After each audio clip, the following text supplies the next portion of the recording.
Hello everybody, we are back with another video on the Indian Penal Code, and last time many of you complained about the voice, so we have got a mic for you.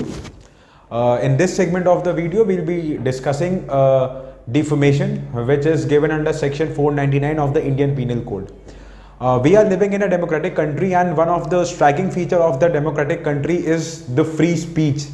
Everyone, as per our constitution, is entitled to free speech and express his opinion whatever he likes. Now let us go back to 2016. In Jawaharlal Nehru University, there was this bunch of students who were raising anti-Indian slogans. They came under the radar. But by means of free speech, it does not give you the right to speak against your country or to speak against anybody. You cannot defame any person by using your liberty of free speech.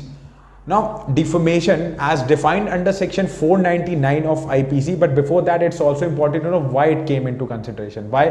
The reason behind the writers or the framers of the Indian Penal Code enacting defamation was this very thing, because India is a democratic country, and so that no one misuses its free speech, that is why they came up with this idea of defamation.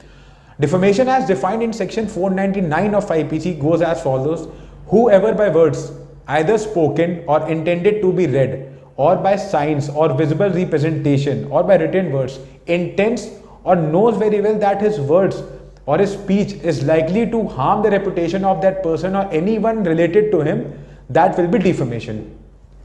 If any imputation is being passed against any person, or whereafter he dies, that will harm the reputation of his relatives, that will be defamation. An imputation concerning any association or anything expressed ironically, that will be defamation.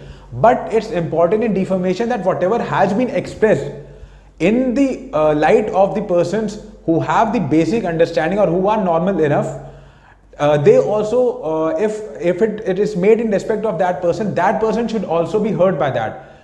If only particular person is being heard, but if you take into consideration any other normal citizen will not be heard by that will not amount to defamation. Now there are certain exceptions of defamation as to what things will not fall within the domain of defamation. Under section 499, 10 exceptions have been given.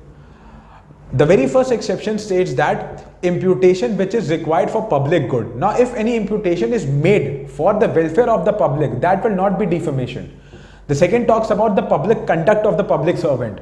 If any imputation is regarding the public conduct of a public servant, in simple words, while he is discharging any duties, or if any imputation is made against him, or if any words are being used against him, that will not amount to defamation. For instance, if anyone is discharging his duty as a police officer and we say that he is being lazy and he is not discharging his duties, some might even go on to say that he indulges in taking bribe in relation to defamation while he is discharging his public duty, that will not be defamation. The third exception talks about any opinion which is touching the public question, public opinion touching any important aspect of public question. Let us take this scenario into consideration. For instance, if there is any person who is asking people to send petitions against the government and is taking on protest marches against them, then if I say that he is doing this with the greed that he might become the next CM or he might become the next Prime Minister, then that will not be defamation, as it falls within exception number 3 of section 499. The fourth is the cases, any judgment that has been passed in the court of law, that will not amount to defamation. If a judgment is passed wherein I say that he was an habitual offender, he is convicted under so and so, that will not be defamation.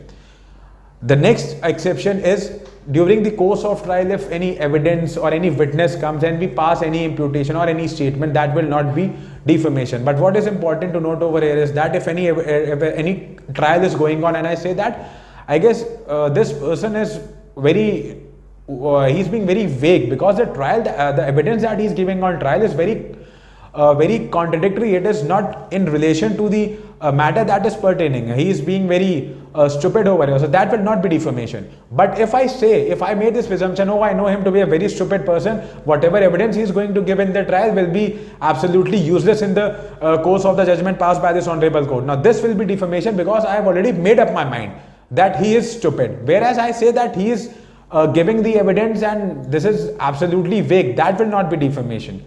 Now the next is when you submit merits of the public performance. Suppose a singer is singing in a public at a public platform. There will be some people who might be saying, oh, he's a very good singer. But if some say that he's not a very good singer, he's a very loud or anything like that, that will not amount to defamation. The seventh one, the rest of the exceptions goes as follows. The seventh one is that any censor which is passed by the person having the authority.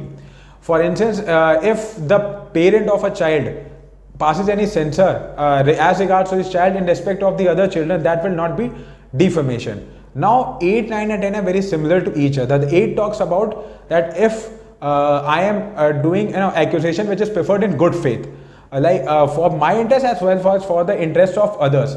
Now if during but this should be in relation to the authorized person. If I complain to my master that your colleague is not working good, he is being very ignorant of his work, that will not amount to defamation.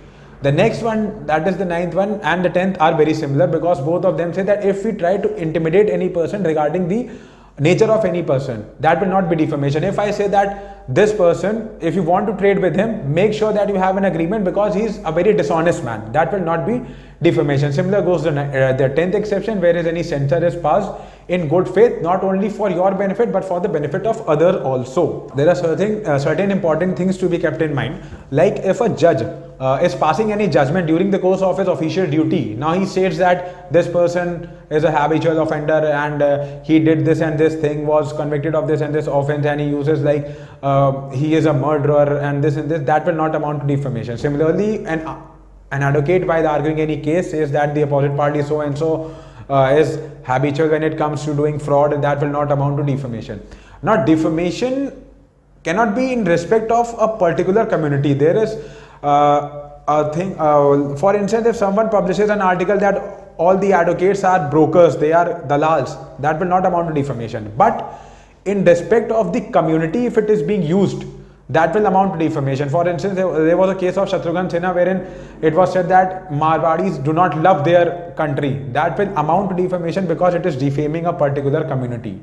Section 500 of IPC talks about the punishment for defamation. It says that whoever is guilty of this offence will be sent to imprisonment for a term of 2 years, or with fine, or with both. Now it's important to see the word fine being used over here. Now whatever fine will be imposed upon the person who is accused of this offence will depend upon the image of the person whose reputation is being harmed. Like there was this case wherein MS Dhoni was a newspaper article was published that he is a fixer. So the Zee Media had to pay a fine of rupees 100 crores. We have seen in the case of Arun Jaitley the amounts were in more than crores. So it depends upon the image of the person whose reputation is being harmed.